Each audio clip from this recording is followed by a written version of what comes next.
Quand l'ennemi viendra comme un fleuve, l'Esprit de l'Éternel le mettra en fuite.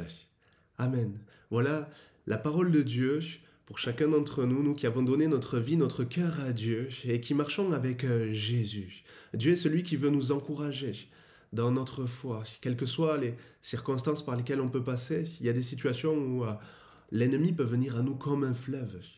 Et l'ennemi, ça peut être l'ennemi de nos âmes, oui, qui cherche toujours à nous terrasser, à nous intimider, à nous arrêter. Mais ça peut être aussi des épreuves, les épreuves de la vie par lesquelles on passe. Ça peut être la maladie, de graves problèmes de santé qui peuvent peut-être surgir en ce moment dans votre vie. La dépression, la perte d'un être cher et une souffrance terrible qui s'abat sur vous comme un fleuve.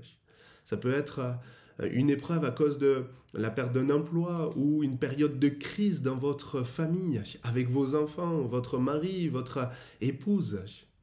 Bien, quelle que soit la situation par laquelle vous passez, Dieu veut vous encourager et vous dire que quand l'ennemi viendra comme un fleuve, l'Esprit de l'Éternel le mettra en fuite. L'Esprit de Dieu sera avec vous. Connaissons-nous l'Esprit de l'Éternel, le Saint-Esprit qui est avec nous, qui est en nous, qui est pour nous aider, pour nous conduire, pour nous faire avancer dans notre marche chrétienne. La Bible dit que Dieu ne nous a pas laissé un esprit de faiblesse, de peur, de timidité, d'échec, mais un esprit de force, d'amour et de sagesse. Et il est écrit encore par ailleurs que ce n'est ni par force, ni par puissance, mais par mon esprit, dit l'Éternel des armées. Ce n'est pas par nos capacités intellectuelles, physiques, que nous pourrons avancer dans notre marche avec Dieu, mais c'est par le Saint-Esprit que Dieu nous a laissé. C'est lui qui nous rend capables, c'est lui qui nous fortifie, c'est lui qui nous aide à marcher de progrès en progrès et de victoire en victoire.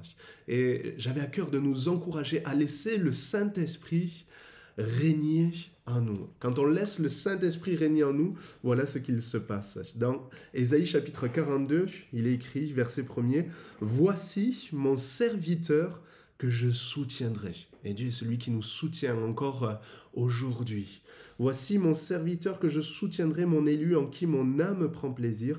J'ai mis mon esprit sur lui. » Et il écrit quelques versets après, « Il ne se découragera point et ne se relâchera point. » Voilà la conséquence quand on laisse le Saint-Esprit régner en nous. Quand on laisse le Saint-Esprit nous conduire, le Saint-Esprit est celui qui nous amène à ne pas nous relâcher, à ne pas nous décourager, parce qu'il renouvelle nos forces, il nous soutient. Alors voilà, j'avais à cœur de vous encourager par ces paroles, vous qui peut-être vivez en ce moment un fleuve d'épreuves, un fleuve de souffrance qui vient sur vous. Et vous qui pouvez penser que vous êtes à deux doigts de lâcher, à deux doigts d'abandonner et de vous faire emporter par ce fleuve, eh bien, sachez que quand l'ennemi viendra comme un fleuve, l'Esprit de l'Éternel le mettra en fuite.